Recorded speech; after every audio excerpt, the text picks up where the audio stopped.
La revista Nexos de este mes de diciembre se lo dedica al tema de qué no hacer lecciones de los gobiernos de Latinoamérica de izquierda. Vienen casos, digamos, desde exitosos casos como el de Uruguay hasta los desastrosos de Venezuela, pasando por los claroscuros de Bolivia, los excesos que se cometieron en Argentina, está Brasil, está Ecuador, está El Salvador, está Nicaragua y todo esto lo remata un muy buen ensayo de Jorge Castañeda, y no porque esté Jorge Castañeda aquí con nosotros, porque también van a decir que son puros cebollazos aquí, pero desde luego felicitar a la revista Nexos, sí. Héctor, por creo que con mucho tino lo sacaron este mes, y desde luego pues todos leímos esos ensayos, Javier, con la mirada de la entrada de un gobierno de izquierda a México, de López Obrador, ¿no? Que así se presentan en la revista, sí, Nexos. La breve introducción a todos los ensayos es esa. Sí. Yo lo que hice es identificar para cada uno de los casos lo que yo pensaba que eran los errores cometidos, según los autores de cada uno de los ensayos, por cada uno de esos presidentes, que son, creo yo, relevantes para el caso de México, para López Obrador. Además de que hay coincidencias entre todos los casos que también vale la pena destacar. Pero si quieren empiezo con las coincidencias generales o me voy a caso por caso. No, vete a las coincidencias generales, ¿no? Mira, empecemos. Logros y fracasos. Los logros claramente son en la parte económica. En la mayoría de los casos hubo un crecimiento sostenido durante muchos años, si bien en varios casos después hubo un colapso, en algunos casos estrepitoso, en otros... Mayor que el crecimiento, ¿no? No sé, en cada caso habría que ver esos números para cada caso. Sí. Pero claramente el éxito tiene que ver con crecimiento y tiene que ver sobre todo con un tema social, que no solamente es distributivo, combate a la pobreza, sino también inclusión y expansión de derechos. Los fracasos son sobre todo, creo yo, político-estratégicos, o como los plantean la mayoría de los autores, es que nos equivocamos en nuestra estrategia política y parte de esa equivocación política llevó a dejarle de prestar atención a la parte económica en varios casos, que llevó y luego el tema de la corrupción que llevó a la ruina, que en algunos casos, o las crisis o las recesiones. Yo no hablaría de ruina de Chile, no hablaría de ruina de Uruguay, pero en fin. Pero en y luego el tema de la corrupción también es algo que está presente en casi todos los ejemplos. Claro. Y luego los malos de la película. Los malos de la película en todos los casos son los mismos. El proyecto neoliberal, que había que cambiar, por un lado, y una élite atrincherada, poderosa, que resiste. En algunos casos con gran éxito, en otros casos con menos éxito, en algunos casos de una manera, en otros casos de otra manera. Élite enquistada en el Poder Judicial, en los medios de comunicación, en la clase empresarial, ¿no? El 1%, la oligarquía, el viejo régimen, aparece con distintas máscaras, ¿no? Ahora, está totalmente ausente, y eso Jorge igual entiende mejor, está totalmente ausente un malo de la película que siempre estuvo presente en la historia latinoamericana, el imperialismo yanqui. Lo menciona Jorge como parte de sus lecciones. Pero está totalmente ausente, ¿no? Eso, digamos, una lectura muy general de todos los casos, y luego ya las lecciones particulares de cada caso creo que son fascinantes para México, para México. A ver, ¿por dónde nos vamos, Héctor? Porque hay mucho que discutir. Bueno, la idea era justamente esto que está haciendo Javier, que tomáramos nota, ¿no?, de las cosas que habían salido bien y sobre todo las cosas que habían salido mal, porque esas son las que hay que evitar. Sí.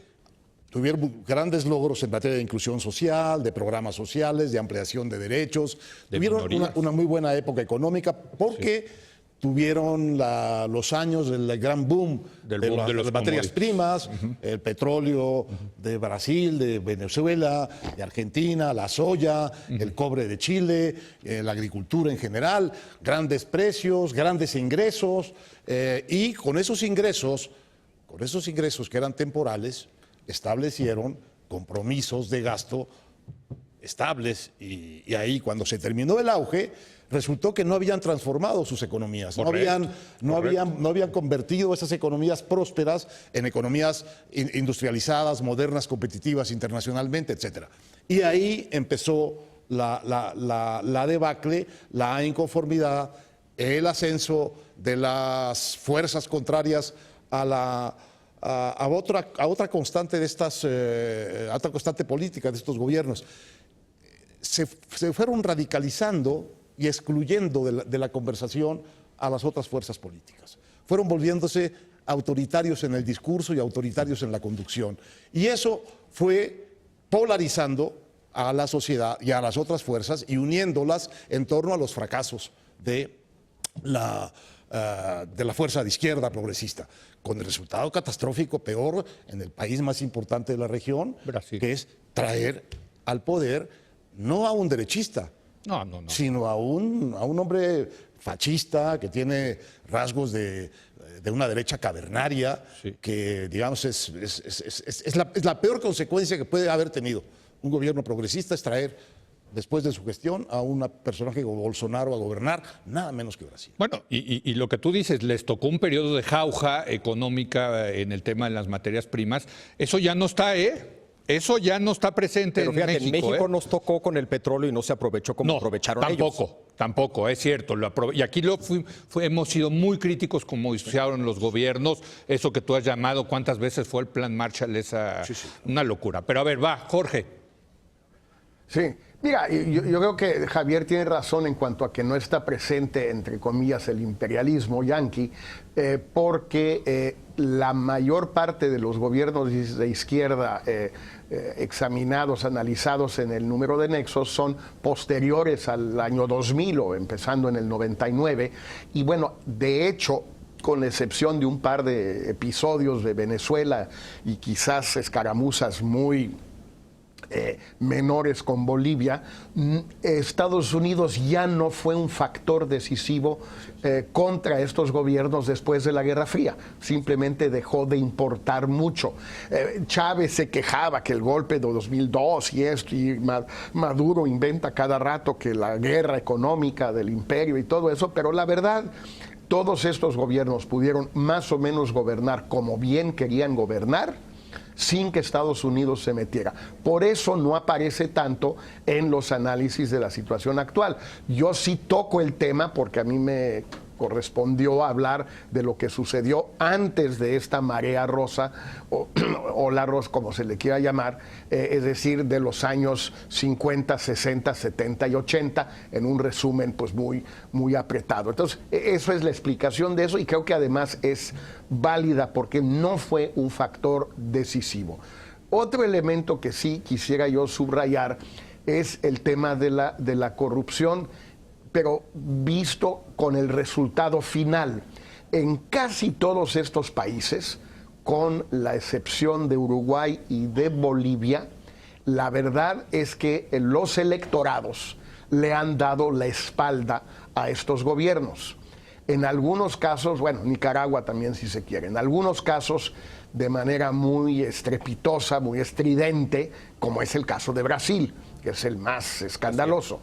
En otros casos, Ecuador, de una manera muy matizada, primero eligiendo al vicepresidente de Correa y luego permitiendo o alentando que ese vicepresidente se le volteara a Correa. En el caso de Argentina contra los Kirchner, etcétera, etcétera. Es decir, los electorados los juzgó de una manera bastante severa y la principal razón parece haber sido, o una de las dos o tres principales razones, la corrupción. Y el tema es que es casi pareja para todos, incluyendo ahí sí Bolivia, aunque no Uruguay. Sí. El problema que se plantea es entonces, ¿qué es lo que hizo que la izquierda latinoamericana, que se suponía que llegó e iba a estar en el gobierno sin corrupción o contra la corrupción, terminó siendo o tan corrupta o muy corrupta, aunque no tan corrupta, como la derecha o el centro anteriormente? Bueno, si yo tuviera que decir un concepto, como tú dices, general, yo creo que lo que es interesante en la lectura de estos ensayos es un proyecto de cambio y por lo tanto la pregunta es ¿qué destruir y qué construir y cómo? Porque sí pasa por un proceso de destrucción, ¿no?, del statu quo, y pasa por la construcción de otro, un proyecto alternativo. Y la pregunta también es cómo, ¿no? O sea, ¿qué destruir y qué construir? Muy interesante, me parece, ¿no? Porque hacemos una pausa y si quieren regresamos, vamos a rematar esta discusión de la izquierda en América Latina con la promesa de que lo retomamos la semana que entra.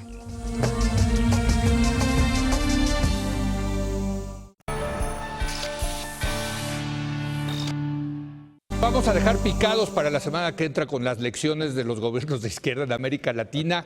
Vamos a dar un pequeño tentempié de las lecciones particulares. Yo diría rápidamente, a mí lo que más se me hizo más interesante fue la lección de Kirchner, de Cristina Kirchner, que gana con el 54% de los votos, una diferencia de 40 puntos porcentuales, y la arrogancia de creerse que con este gran poder los hace caer estrepitosamente. Yo subrayaría esa, pero a ver, venga, Javier. Argentina, en el caso de Cristina, no Néstor Kirchner, el discurso maniqueísta. Sí, exacto. El maximalismo / arrogancia, que acabas de mencionar, y la estrategia de confrontación. Sí. En el caso de Bolivia, errores, estamos hablando de errores. Sí. Errores relevantes para México, una aspiración irreal, sobre todo reflejada en su nueva constitución, que no era fácil de operar, y el problema de operar a través de un movimiento o un conjunto de movimientos y los problemas que genera eso en vez de operar a través de un partido institucionalizado.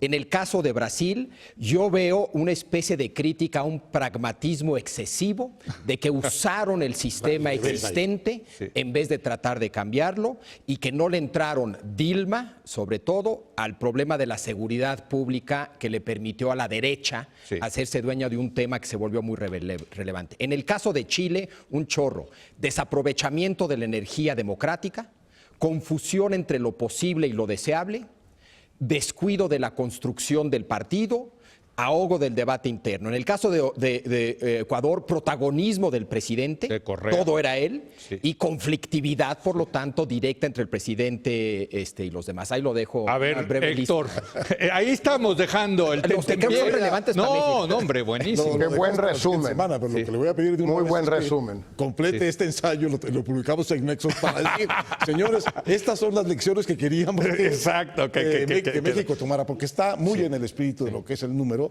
Obviamente nos interesa saber algo de América Latina. La amnistía El Salvador, tú lo mencionabas. La amnistía a los malos salvatruchos en El Salvador, a los pandilleros, tiene efectos catastróficos, porque los legitima y los multiplica, en lugar de apaciguarlos. Pero este es el rumbo en donde está, digamos, la revista buscando una visión desde América Latina hacia México, diciendo, cuidado con estos errores, porque son los errores que han pervertido o desvirtuado o conducido a la crisis y, en el caso de Brasil, a la catástrofe, a los gobiernos progresistas de América Latina. Es un mensaje enviado a los responsables de que simplemente tengan en cuenta esas cosas, porque películas anticipadas con este argumento ya hemos visto, con muchas diferencias, pero con muchos asuntos comunes que vale la pena registrar. Yo le pediría a Jorge que en un minuto agregaras las 3 lecciones que él menciona en el artículo, en el ensayo que cierra todo este número. Dinos en un minuto esas 3 lecciones, Jorge. Rapidísimo, y insistiendo que es previo al 2000, previo a esta oleada. 1, el tema del irritante gratuito con Estados Unidos. 2, el tema de la ultraizquierda o los revolucionarios versus los reformistas dentro de cada uno de estos movimientos, cómo atenderla, cómo manejarla. Y 3, la ilusión de que hay una gran capacidad económica instalada, subutilizada y estimulando la demanda va a crearse un bienestar sin perturbar los equilibrios económicos. Pero yo diría, mis 20 segundos que me quedan, Leo, además, que el sentido de esto es que la izquierda en México, el gobierno, Morena, como se les quiera llamar, sus intelectuales orgánicos, no orgánicos, como quieran, sepan y aprovechen y usen la idea de que lo que quieren hacer se ha tratado de hacer detalles más, detalles menos en otros países cercanos y en otros momentos. Que es que México no es lo mismo que Nicaragua. Hombre, está bien, sí, pero no se trata de que sea lo mismo, no. Se trata de ver qué se puede aprender de la experiencia nicaragüense sandinista para el caso de México. Esto que están haciendo, que quieren hacer ellos, no ocurre en un vacío, ni en el espacio, ni en el tiempo. Hay antecedentes. Bueno, es que el pueblo sabio no sabe eso. Tal vez no, pero los intelectuales de Morena sí lo saben, algunos de los cuadros políticos sí lo saben, algunos de los dirigentes sí lo saben. que no se hagan guajes, a lo mejor no quieren utilizar esos referentes, pero que lo saben, sí lo saben.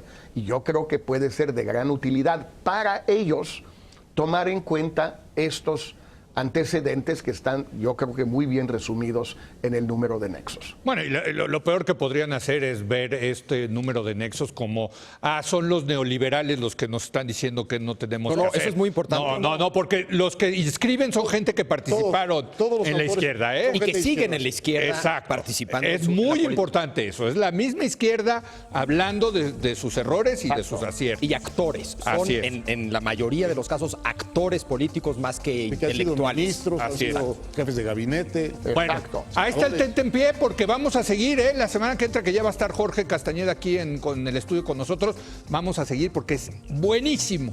Realmente hay mucho que sacarle a este número de nexos.